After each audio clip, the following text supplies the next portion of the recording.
bien que le salió en Estados Unidos el caso Napster, a pesar de que la ley americana, la Digital Millennium Act, es muy parecida a la ley que tenemos en España. De hecho, la directiva comunitaria copió la Digital Millennium Act y la LSSI, que es en la que está basado los principios de responsabilidad por contenidos, copió a su vez la directiva comunitaria. Pero en este caso se consideró, digamos que esta es la postura de los querellantes, ustedes están ganando dinero con nosotros, fundamentalmente a través de publicidad. Y ahí montamos el ánimo de lucro, porque hay que decir otra cosa que es importante en el mundo del derecho penal. El derecho no es solo ir a la cárcel, gracias a Dios. Hay un mundo alejado de los tribunales. De hecho, hay abogados que jamás han pisado un tribunal, jamás se han puesto una toga ni pretenden ponérsela nunca. El derecho también puede solventar problemas o puede prevenirlos. La verdad es que normalmente solemos intervenir cuando el problema ya está ahí. Pero bueno, nosotros como los dentistas tenemos que decir que lo bueno es la prevención. No nos hace caso nadie, pero bueno, lo seguimos intentando, a ver si alguien en alguna ocasión no nos viene ya con los casos putrefactos y no nos queda más remedio ya que defender las cosas sin extremis. Bueno, en este caso, como os decía, la postura de la querellante fue: usted está ganando dinero con publicidad, bastante dinero con publicidad, la verdad es que hay unos ingresos impresionantes en este tipo de páginas, de varios miles de euros al mes, y bueno, pues ese dinero quiere decir que usted ha montado todo este negocio con el ánimo de ganar dinero. Y, por lo tanto, usted tiene ánimo de lucro y usted está infringiendo derechos de propiedad intelectual. Así que pague. Y hay dos elementos muy importantes aquí de cómo se conseguía dinero. Uno era el pago por publicidad de páginas para adultos, sexuales, etcétera, etcétera, que, como todos sabemos, en definitiva, son las que dan dinero. Las que van a las hermanitas de la caridad que venden galletitas, pues estas normalmente no suelen tener mucho éxito ni ganas un duro con ellas. Lo que es interesante es que había una segunda figura que me gustaría llamaros la atención, porque he oído durante todas las ponencias lo importante que es hacer clientes, tener un perfilado adecuado del cliente, tener un target adecuado, saber a quién te diriges, todo este rollo. Bueno, pues tened cuidado, porque antes decirte que no te conocía ni Dios era un insulto, ahora decirte que no te conoce Google es lo que realmente te puede insultar más que nada. Entonces, con Google se está poniendo muy sencillo demandar. Muy sencillo. Yo ahora meto cualquier dato en Google y sé a qué página me tengo que ir. Y a lo mejor es una página de una persona que está en su casa, que tiene el servidor en su casa, que tiene 3 o 4, que hace el hosting de 3 o 4 webs propias o ajenas, que está intentando ganarse la vida con publicidad, pero resulta que está el tercero en Google. Lo único que tengo es que averiguar quién es y demandarle. Es decir, que uno esté en su casa con esa sensación de protección, de a mí me conocen 4 y mi avatar en Second Life, pues resulta que no. En el momento que apareces en Google te conoce todo el mundo. Y en el momento que apareces en Google te puede demandar cualquiera.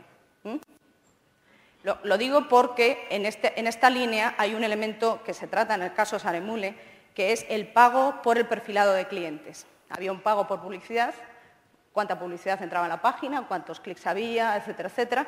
Y luego había un pago por la cesión de bases de datos del tipo de usuario. Se requería que el usuario se registrase y esa base de datos de registro de usuarios, según dice el auto, veo aquí un gesto como no sé si tal, es lo que dice el auto. A lo mejor seguro que si está aquí alguien que sepa mejor el caso nos lo puede contar. Yo digo lo que dice la verdad judicial, como se dice últimamente desde el 11M. La verdad judicial dice que había una cesión de esa base de datos. Tened cuidado con las bases de datos de usuarios, ¿vale? Tened cuidado con las IPs. Tened cuidado con las direcciones de correo electrónico, porque la Agencia de Protección de Datos considera dato personal todo eso. Puede considerarlo dato personal.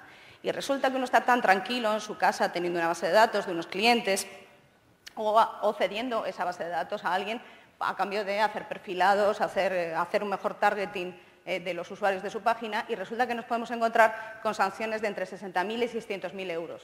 Estamos hablando de 10 a 100 millones de pesetas. Y es muy sencillo, porque el procedimiento es gratuito. Yo me voy a la Agencia de Protección de Datos, a la página, descargo el modelo, me dirijo a vosotros, os doy 10 días hábiles 10 días naturales para que me contestéis. Aprovecharé, por supuesto, que sea Navidad, Semana Santa o algún plazo así para que os pille de vacaciones y no me podáis contestar en el plazo de 10 días. Y cuando hayan pasado los 10 días, resultará que me iré a la Agencia de Protección de Datos y os pondré una queja. Ese procedimiento es absolutamente gratuito. Es más, yo conozco mucha gente que hace todo este proceso y luego se pone en contacto con el webmaster y le dice, bueno, y ahora vamos a hablar de dinero. ¿Cuánto me das porque no te denuncie? Y esto no es la primera vez que me pasa. Y encima te sientas con alguien para pagarle para que no denuncie y como no le pagues suficiente, te denuncia y sigue negociando, con el gran problema que en el momento que se ha activado la queja ante la Agencia de Protección de Datos ya no hay Cristo que la pare. Ya lo único que te queda es defenderte ante la Agencia de Protección de Datos. Yo os puedo decir una cosa. Estoy convencido que todos los que estáis aquí, que espero que no haya nadie de la Agencia de Protección de Datos, sino que se identifique, porque es muy difícil, pues muy pocos tendréis declarados los ficheros, eso ya en sí mismo es una sanción, muy pocos tendréis debidamente securizada la base de datos con el reglamento de seguridad de medidas técnicas y organizativas, por lo tanto, y muy probablemente pues estéis mandando correos a la buena de Dios a gente que a lo mejor pues, no le habéis pedido el consentimiento para que le hagáis un mailing o para que otra entidad se ponga en contacto con ellos. Además, estaréis pidiendo esos datos a un tercero, con lo cual sin el consentimiento del titular de los datos, que creo que es de las sanciones más graves que tiene la Ley Orgánica de Protección de Datos Personales. Por lo tanto, eso os confiere una enorme debilidad en el mercado y os lo tengo que decir porque es un sistema baratísimo para meterse con alguien, ¿vale? Por lo tanto, mucho más barato que irte a un tribunal, que necesitas un abogado y un procurador y redactarte una querella y tal. Todos los formularios están en la agencia y lo puede hacer cualquiera. Lo digo porque en el caso Saremula me hizo gracia que hubiera este elemento. Obviamente el juez no se pronuncia, no es de su competencia, ¿vale? Pero sí que me hace gracia que existan estas prácticas porque todas las tenemos y todos debemos de tener en consideración que es un riesgo legal que tenéis que considerar. Por lo tanto, no con esto, como os digo, no vais a ganar dinero, pero a lo mejor os ahorráis 600.000 euros, que siempre vienen bien, ¿no?, para irse de vacaciones. Bien. En el caso Saremula, quiero deciros que en los procedimientos penales, ¿por qué eligen siempre procedimientos penales? Y me sorprende que elijan procedimientos penales en la protección de derechos de propiedad intelectual cuando resulta que es más difícil ganar un procedimiento penal.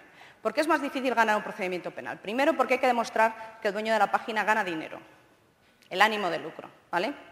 Y lo segundo, porque hay un principio que se llama el principio de mínima intervención penal. Es un principio que existe en nuestro derecho, que lo estudias en el primer curso de Derecho Penal, ¿vale?, que parece una tontería, pero que es importante. Es decir, cuando la sociedad puede solventar un problema de una manera menos grave, la cárcel es la última solución.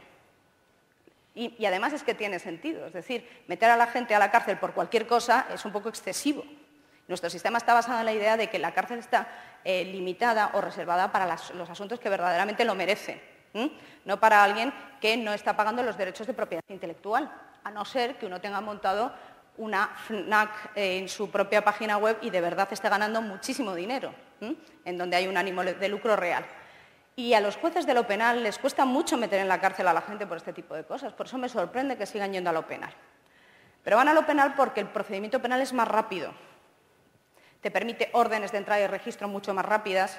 En ese sentido, la intervención de la policía es mucho más determinante. La Guardia Civil puede tener una orden de entrada y registro. Y en los procedimientos civiles esto se da menos o se da poco. Y es más complicado, ¿no? Y muchas veces las pruebas que necesitas requieren tocar a la puerta, entrar y llevarte el ordenador. Y por eso eligen procedimientos penales. Sin embargo, al final resulta que consiguen menos condenas de las que pareciera. Además, el penal tiene una ventaja, que es que también puede reclamar la responsabilidad civil. En el caso Saremula les pidieron ni más ni menos que 1.075.349 euros. A mí los 49 euros son lo que me llama la atención. No sé cómo han llegado exactamente a este redondeo.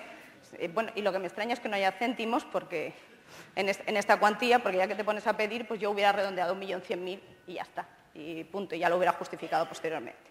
Bueno, el juez, que es el juez de lo penal número 4 de Madrid, con el que yo he tenido ya un pleito y que le gusta muy poco Internet, he de decir, o sea que tendréis suerte porque a él le cuesta mucho sancionar por temas de Internet.